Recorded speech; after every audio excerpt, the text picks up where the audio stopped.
Viewers, इस video में हम देखेंगे क्लास 9th केमिस्ट्री का first chapter matter in our surrounding के एनसीईआरटी सॉल्यूशंस। तो पहले हम इंटेक्स क्वेश्चन पेज नंबर 3 के सॉल्यूशंस देखेंगे। तो क्वेश्चन क्या है, which of the following are matters. इन सब से बताना है कि मैटर क्या है। तो air, water, air, chair, love, smell, hate, almond, thought, cold, cold drink, smell of perfume. इन सब में से बताना है कि मैटर कौन सा है। तो फिर सबसे पहले मैटर की डेफिनेशन देखते हैं। Anything which have some weight and occupy space will come under category of matter. कोई भी चीज पे थोड़ा भी वेट हो और स्पेस ऑक्यूपाई करता हो वो मैटर की कैटेगरी में आएगा। तो क्या क्या आएगा? Chair, air, smell, almond, cold drink and smell of perfume are matters. Then question number 2, give reasons for the following observation. इस observation का हमें आंसर देना है। तो the smell of hot sizzling food reaches you several meters away, but to get the smell from cold food you have to go closer. Evaporation is directly proportional to temperature, means hot food evaporates easily. Diffusion of hot food vapor with air becomes very fast and can reach to a distant place within a very short time. मतलब कि evaporation directly proportional है temperature से, और गर्म खाना बहुत जल्दी evaporate हो जाता है। डिफ्यूजन जब होता है उस गर्म खाने का वो एयर में मिल जाता है तो वेरी फास्ट हो जाता है, इसलिए वो दूर तक हम उससे स्मेल कर सकते हैं चाहे कितने भी मीटर दूर हो हमारे किचन से। ठीक है। Third question, a driver is able to cut through water in a swimming pool, which property of matter does this show. Observation show, property of matter बताना है। तो आंसर है the phenomena of cutting the water by the driver show that matter have space between its particle. पानी काटने का जो process है driver के द्वारा वो शो करता है कि मैटर में स्पेस है उसके पार्टिकल्स के बीच में। अब नेक्स्ट क्वेश्चन देखते हैं। Question number 4 है, what are the characteristics of the particles of matter? Characteristics of particles of matter are given below. Particles of matter have space between them. Matter के particles में space रहता है। अब matter के particles हम continuously move करते रहते हैं। Second point, particles of matter have an attraction force between them. Matter के पार्टिकल्स में फोर्स ऑफ अट्रैक्शन रहता है एक दूसरे के बीच में। फिर particles of matter are very small in size. Matter के पार्टिकल्स बहुत ही छोटे रहते हैं साइज में। अब हम देखेंगे इंटेक्स क्वेश्चन पेज नंबर 6 के आंसर्स। सो फर्स्ट क्वेश्चन है, the mass per unit volume of a substance is called density. Mass per unit of volume of a substance is called density. Density का formula क्या है? m upon v।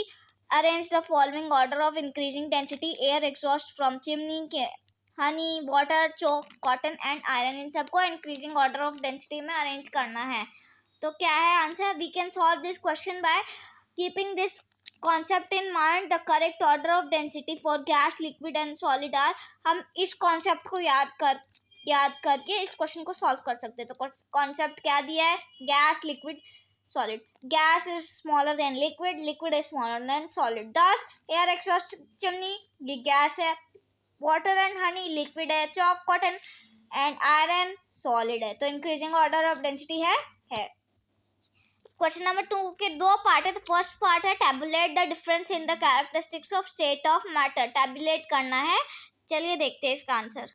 आपको इसे tabular form में लिखना है पर मैंने ऐसे ही लिख दिया है, आप इसको टैबुलर फॉर्म में ही लिखना। तो सॉलिड का देखते हैं। Solid have a definite shape. Solid का डेफिनाइट शेप है। Solid do not tend to flow. Solid flow नहीं कर सकता। सॉलिड रिजिड नहीं है। जनरली सॉलिड का डेफिनाइट शेप होता है पर बहुत ही कम एक्सपेक्टेशन में, जैसे कि स्पॉन्ज रबर बैंड को हम मोड़ते हैं तो वो मुड़ जाता है। Then solid are incompressible. Generally वो इनकॉम्प्रेसिबल रहता है फिर बहुत ही कम एक्सपेक्टेशन के साथ। Same example sponge, rubber band etcetera. Then liquid also have a definite volume. Liquid का डेफिनाइट वॉल्यूम होता है। लिक्विड फ्लो करता है। लिक्विड रिजिड नहीं है। लिक्विड का कोई भी डेफिनाइट शेप नहीं होता है, हम जो भी कंटेनर में डालेंगे वो उसका शेप ले लेगा। Liquid are almost incompressible. Gases do not have a definite volume. Gases का डेफिनाइट वॉल्यूम नहीं होता क्योंकि वो हवा में उड़ जाता है। Their volume gives with this container in which they are stored or kept. Then gases are also tend to flow. Gases भी flow करता है। Gases are not rigid नहीं है। Gases do not have a definite shape। Gas का definite shape नहीं, वो तो उड़ जाता है। गैसेस आर compressible, वो compressible है। Then next question, इसका B part, comment upon the following, हमें इन सब के बारे में कमेंट करना है। तो rigidity, compressibility, fluidity, filling a gas container, shape, kinetic energy and density. तो पहले रिजिडिटी का देख लेते हैं। Property by which an object retains its shape and size is called rigidity. Solid are rigid whereas liquid and gases are not. मतलब ऐसी property जो कोई भी ऑब्जेक्ट को एक ही शेप और साइज में बनाए रखती है उस रिजिडिटी कहते हैं, इसलिए सॉलिड रिजिड है और लिक्विड एंड गैस रिजिड नहीं है। अब नेक्स्ट देखते हैं कॉम्प्रेसिबिलिटी। कॉम्प्रेसिबिलिटी का क्या? Compressibility is the property due to which a substance can be compressed, means its volume can be decrease. Gases are compressible whereas solid and liquid are not. Compressibility एक ऐसी property है जो substance को compress करती है, जो substance को compressed रखती है, मतलब कि उसका वॉल्यूम डिक्रीज कर देती है, इसीलिए गैस कॉम्प्रेसिबल है और सॉलिड एंड लिक्विड कॉम्प्रेसिबल नहीं है। नेक्स्ट है filling a gas container. Filling a gas container माने गैस से जैसे सिलेंडर, एलपीजी फ्यूल वगैरह भरना, तो वही है उसके बारे में। नेक्स्ट है शेप। शेप है एक डेफिनाइट ज्योमेट्री। तो क्या है? The property of having a definite geometry is called shape. जिसका डेफिनाइट ज्योमेट्री होता है वो उसको शेप कहते हैं, ठीक है। जैसे सॉलिड का डेफिनाइट शेप है, whereas gases and liquid are not. Then kinetic energy, the energy possessed by a moving object or by the moving molecule of a kinetic energy on increasing the temperature. Kinetic energy of a substance or its molecules also increasing molecules of gas. This possesses highest kinetic energy. जब energy poses हो जाती है किसी object के move होने से या तो उसके मॉलिक्यूल्स के, तो काइनेटिक एनर्जी कहलाते हैं उसको। जब टेम्परेचर इंक्रीज हो जाता है किसी सब्सटेंस का तो काइनेटिक एनर्जी भी इंक्रीज होता है उनके साथ, ठीक है, चाहे वो मॉलिक्यूल्स हो या फिर कोई भी सब्सटेंस हो। Then next is density. The mass per unit volume of a substance is called density. Density का फॉर्मूला ये है, डी इज शॉर्ट फॉर्म में हम इसको लिखेंगे D is equal to m upon v, मतलब density is equal to mass upon volume. Next question, give reason. इसमें 4 part है, तो फर्स्ट पार्ट का क्वेश्चन देखते हैं पहले। A gas fills completely the vessel in which it is kept. तो इसका आंसर देख लेते हैं। तो फर्स्ट पार्ट का आंसर है force of attraction between the molecules of gas is negligible. मतलब जो मॉलिक्यूल्स के बीच में फोर्स ऑफ अट्रैक्शन है वो नेग्लिजिबल है, इसीलिए मॉलिक्यूल्स पे ज़्यादा गैस ऑक्यूपाई करता है मैक्सिमम लेवल पे, ठीक है। तो हाई काइनेटिक एनर्जी उस पर पोजेस होती है, बाकी में जो नहीं पहुंच पाता है हाई काइनेटिक एनर्जी पोजेस होके बाकी मॉलिक्यूल्स पे भी सेम प्रेशर बना देती है। Then B part, a gas exerts pressure on the wall of the container. The motion of particles is random and having very high speed. मतलब बहुत ही random रहता है मोशन के पार्टिकल्स और वो वेरी हाई स्पीड रहता है उसका गैसियस स्टेट में जब वो रहता है। Due to this random movement, इसी रैंडम मूवमेंट के कारण द पार्टिकल्स हिट, मतलब एक दूसरे को हिट करते हैं और कंटेनर के वॉल्स को भी इसलिए हिट करते हैं। तो जो प्रेशर एक्सर्ट होता है गैस के कारण, तो फोर्स भी एक्सर्ट होता है पर यूनिट एरिया में, और किस पे? वॉल्स ऑफ द कंटेनर, मतलब कंटेनर के वॉल्स में।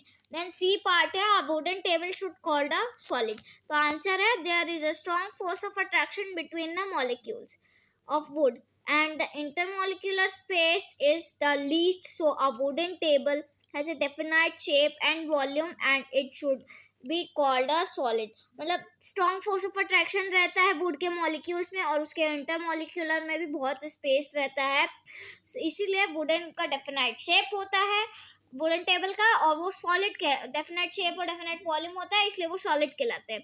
And next fourth and last part है, we can easily move our hand in air, but to do the same through a solid block of wall we need a karate expert। then answer क्या है? air molecules are very very far from each other due to negligible force of attraction। air molecules बहुत ही दूर रहते हैं, किसके कारण? negligible force of attraction के कारण, क्योंकि वो एक दूसरे के ऊपर वर्क करते रहता है। सो इसीलिए हमारे हैंड्स को सफिशिएंट स्पेस मिल जाता है हवा में हमारा हाथ मूव करने के लिए, और वो डिस्प्लेस भी होता है। सब एयर मॉलिक्यूल्स पे डिस्प्लेस भी होता है बाय अप्लाइंग फोर्स अप्लाई करने से। पर but a solid block of wood has closely packed molecules, so there is no question of the movement of hands. पर वुड का मॉलिक्यूल्स क्लोजली एकदम पैक्ड रहता है, क्योंकि वो सॉलिड है, एक दूसरे से एकदम चिपका हुआ रहता है, तो वो क्वेश्चन ही नहीं बनता कि movement of hands through it is absence of suitable force in a proper direction. ठीक है। Then question number 4, liquids generally have lower density as compared to solid. Liquid की डेंसिटी कम रहती है सॉलिड के द्वारा, but you must have observe that ice floats in water, find out why. पर आपने ऑब्जर्व किया होगा कि आइस वाटर में फ्लोट करता है, क्यों करता है वो हम देखते हैं यहाँ पे। Liquid have lower density than that of solid, liquid का डेंसिटी लोअर है सॉलिड से। Water is also a liquid, so it should also have less density than that of solid, that is ice. Water liquid ही है तो उसकी भी density less है solid के कारण, दैट इज आइस, मतलब सॉलिड आइस है।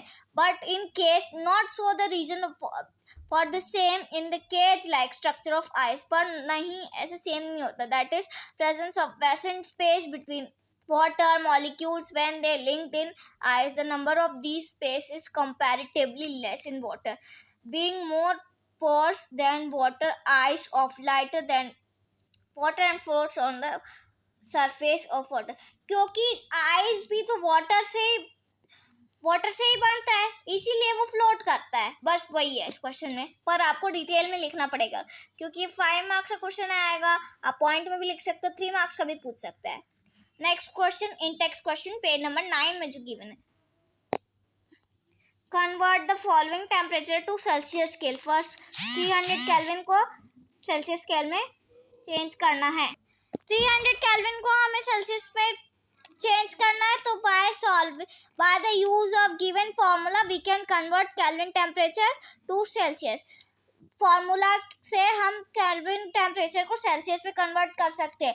तो फॉर्मूला क्या है, temperature into Kelvin minus 273 is equal to temperature into Celsius scale. तो आंसर क्या होगा, 300 Kelvin minus 273 is equal to 27 degree Celsius. Then second 573 Kelvin, by the use of given formula we can convert the Kelvin temperature to Celsius. Same line आपको यहाँ भी लिखनी है, तो क्या होगा 573 Kelvin minus 273 is equal to 300 degree Celsius. अब next question देखते हैं, what is the physical state of water at 250 degrees Celsius? As the boiling point of water is 100 degrees Celsius, so at 250 degrees Celsius the state of water will be steam or water vapor, that is gaseous state. मतलब कि boiling point of water का कितना है, 100 degree Celsius boiling point of water है। तो सो eight 250 degree Celsius जब रहेगा state of water का, वो स्टीम हो जाएगा और वो वाटर वेपर में कन्वर्ट हो जाएगा, मतलब वो गैसियस स्टेट में कन्वर्ट हो जाएगा उसके बाद। और 100 डिग्री रहेगा तो लिक्विड भी हो जाएगा और गैसियस भी हो जाएगा, क्योंकि बॉइलिंग पॉइंट भी तो 100 डिग्री सेल्सियस है उसका वैल्यू बॉइलिंग पॉइंट का, और ये 100 डिग्री पूछा है तो वो गैसियस ही रहेगा या फिर लिक्विड ही रहेगा। The next question है, for any substances why does the temperature remain constant during the change of state? For कोई भी substance में जब टेम्परेचर एक ही में रिमेन रहता है तो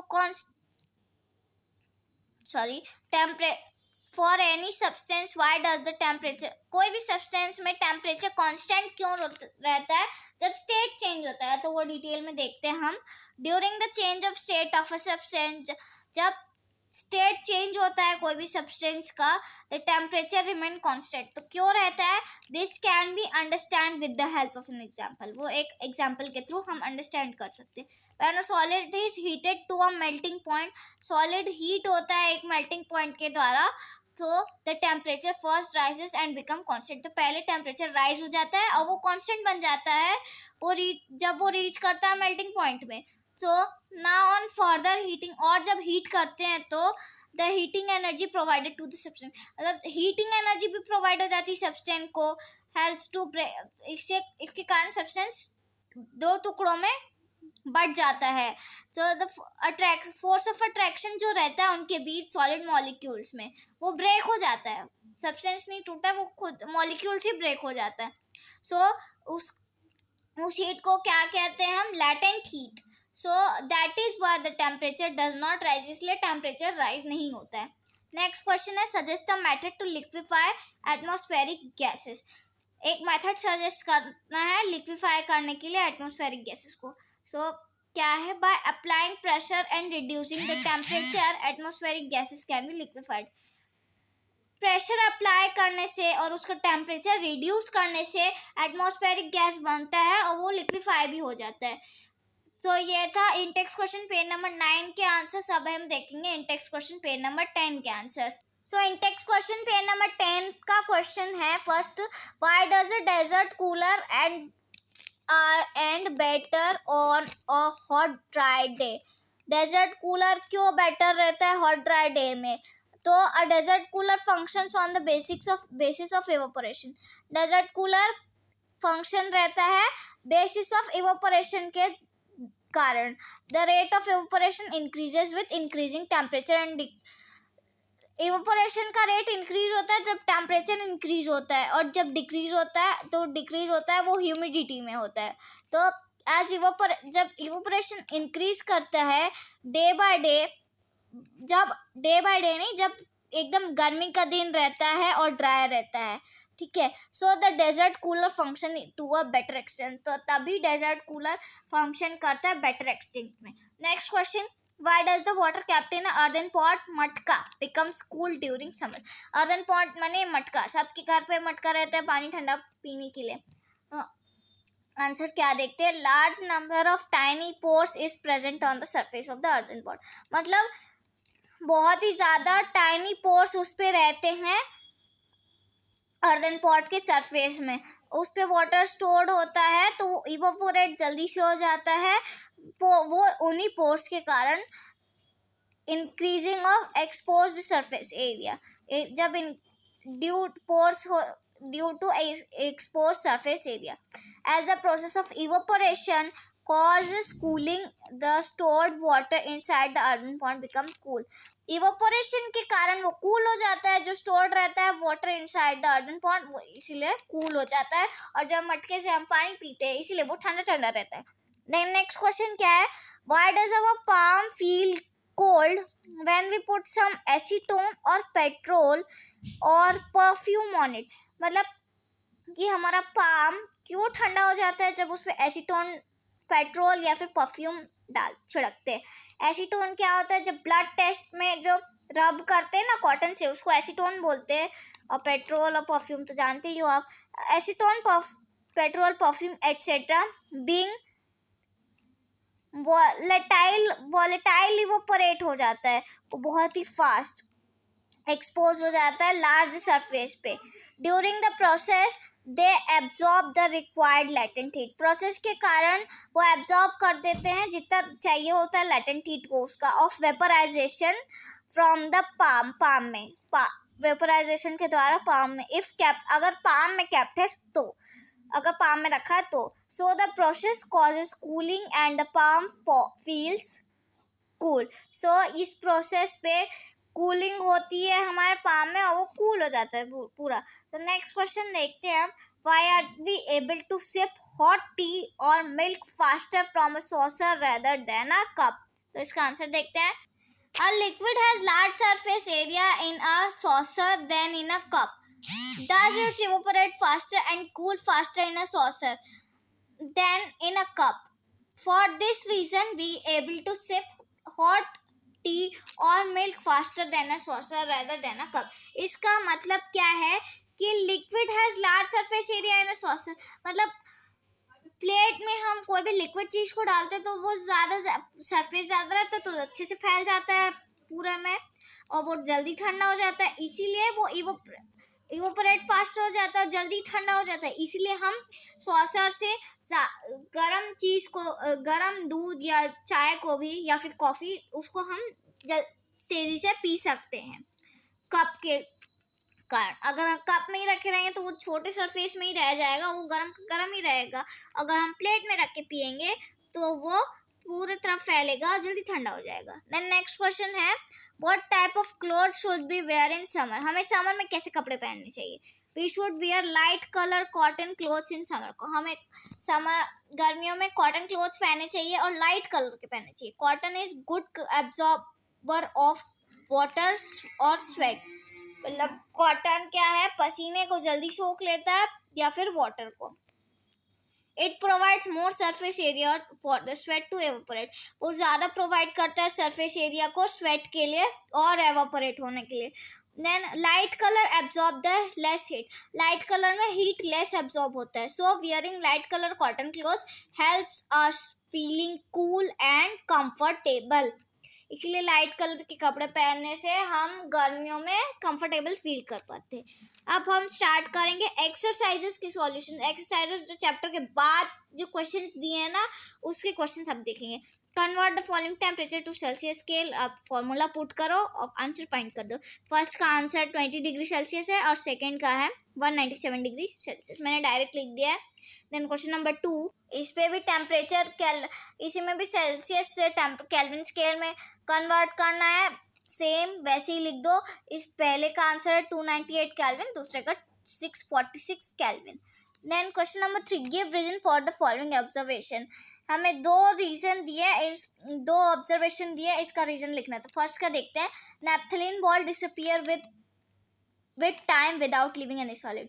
नैप्थलीन बॉल जो बाथरूम में हम बॉल्स रखते हैं ना ताकि कॉकरोचेस ना आए, उसको बोलते हैं। तो वो टाइम के साथ, टाइम से पहले क्यों कोई भी सॉलिड छोड़े वो डिसअपियर क्यों हो जाता है, उसको देखते हैं। Naphthalene is a substance which directly changes from solid to gas. Naphthalene वो सब्सटेंस है जो डायरेक्टली सॉलिड से गैस तक चेंज हो जाता है on heating by the process of sublimation. जब हीट करते हैं उसको हम सब्लिमेशन के प्रोसेस से। So the naphthalene ball disappear with time as the sublime due to heat of surrounding. इसलिए नैप्थलीन बॉल डिसअपियर हो जाता है विद द टाइम, जब वो सब्लाइम हो जाता है ड्यू हीट के कारण, सराउंडिंग की हीट के कारण। नेक्स्ट ऑब्जर्वेशन क्या है, we can get the smell of perfume sitting several meters away.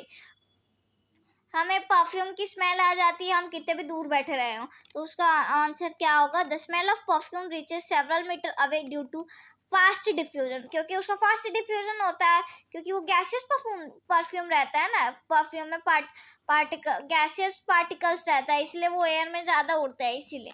Then next question है, arrange the following substance in increasing order of force of attraction between the particles, water, sugar, oxygen. इनको इसका answer देख लेते हैं। The force of attraction are strongest in solid. Solid में ज़्यादा force of attraction है, ठीक है, स्ट्रॉन्गेस्ट भी है और वीकेस्ट भी है, और नेग्लिजिबल अगर वो गैस है। वीकेस्ट और नेग्लिजिबल है अगर वो गैस है, इन केस ऑफ गैस। लिखा है ना, sugar is a solid, water is a liquid, form and oxygen is a gas, so the order of force of attraction is oxygen is greater than water, water is greater than sugar, ठीक है। Then next question है, what is the physical state of water at, first वाला 25 degree Celsius, second है 0 degree Celsius and third है 100 degree Celsius. तो इसका एक साथ मैंने लिख दिया है, तो देखते हैं। At 0 degree Celsius temperature water liquid gets start to convert into the solid form. 0 degree Celsius पे वो लिक्विड सॉलिड फॉर्म में कन्वर्ट होना शुरू हो जाता है, आइस बनना। और जब 100 डिग्री सेल्सियस होता है तो लिक्विड वेपर में चेंज होना शुरू होता है, मतलब गैस में चेंज होना शुरू हो जाता है। तो between 0 degree Celsius to 100 degree Celsius it remain in liquid state. मतलब 100 डिग्री सेल्सियस से 0 डिग्री सेल्सियस से 100 डिग्री सेल्सियस में किसी भी टेम्परेचर का रहेगा तो वो लिक्विड स्टेट में ही रहेगा। दस फर्स्ट का 25 डिग्री सेल्सियस का लिक्विड स्टेट में ही रहेगा, 0 डिग्री सेल्सियस का सॉलिड और and liquid state, transition state दोनों में रह सकता है। और 100 डिग्री सेल्सियस का जो है वो भी लिक्विड और एंड गैसियस स्टेट, लिक्विड रहेगा या फिर गैसियस, ये भी ट्रांजिशन स्टेट रहेगा, ठीक है। अब नेक्स्ट क्वेश्चन क्या है, give the reason to justify. दो रीजन है, फिर से हमको इसको जस्टिफाई करना है। Water at room temperature is a liquid. Water room temperature में रहता है तो वो लिक्विड रहता है। Water is a liquid at room temperature because it has a tendency to flow. Water is liquid, liquid है एट रूम टेम्परेचर, लिक्विड रहता है रूम टेम्परेचर में। क्यों? उसकी टेंडेंसी फ्लो करती है, इसीलिए वो शेप ले लेता है कंटेनर का जिसपे वो भरा रहता है, बट उसका वॉल्यूम सेम रहता है। ठीक है, द नेक्स्ट क्या है, एन आयरन अलमीरा is a solid at room temperature. Iron अलमीरा सॉलिड रहता है रूम टेम्परेचर में क्योंकि उसका जो वॉल्यूम है वो डेफिनाइट रहता है और इट इज हार्ड, वो हार्ड रहता है और रिजिड रहता है उसकी डेंसिटी, और उसकी डेंसिटी भी हाई रहती है। देन नेक्स्ट क्वेश्चन है, why is ice at 273 Kelvin more effective in cooling than water at the same temperature? Ice at 273 Kelvin has less energy than water, although both at the same temperature. Water is having additional latent heat of fusion, hence at 273 Kelvin ice is more effective cooling than water। मतलब कि 273 kelvin में ice रहता है, less energy रहता है water से, both the same temperature में। ठीक है, वाटर एडिशनल लेटेंट हीट रहता है फ्यूजन का, तो hence 273 kelvin ice is more effective cooling than water. Next question है, what produces more severe burns, boiling water or steam? Steam causes more severe burns, steam more severe burns cause करता है then boiling water, boiling जब water point करता है। The reason is that, उसका reason क्या है, extra amount of heat, latent heat which it has already taken during vaporization, क्योंकि वो latent heat ले लेता है इसीलिए वो जल्दी हो जाता है। Then last question of this chapter, name A, B, C, D, E and F in the following diagram showing changes in the state। तो फर्स्ट क्या, ए मेल्टिंग और fusion where solid changes into liquid, B evaporation और vaporisation, C condensation और liquefaction, D freezing और solidification, E sublimation where solid directly changes into gas without coming in liquid state, then F is also sublimation। So I hope आपको इस सब को solution समझ आया होगा। अभी भी कोई डाउट है तो कमेंट बॉक्स में आप पूछ सकते हैं कमेंट करके, और आप हमें अगर आप टेलीग्राम ग्रुप में भी मुझे कोई भी अपना डाउट पूछ सकते हैं। Thank you.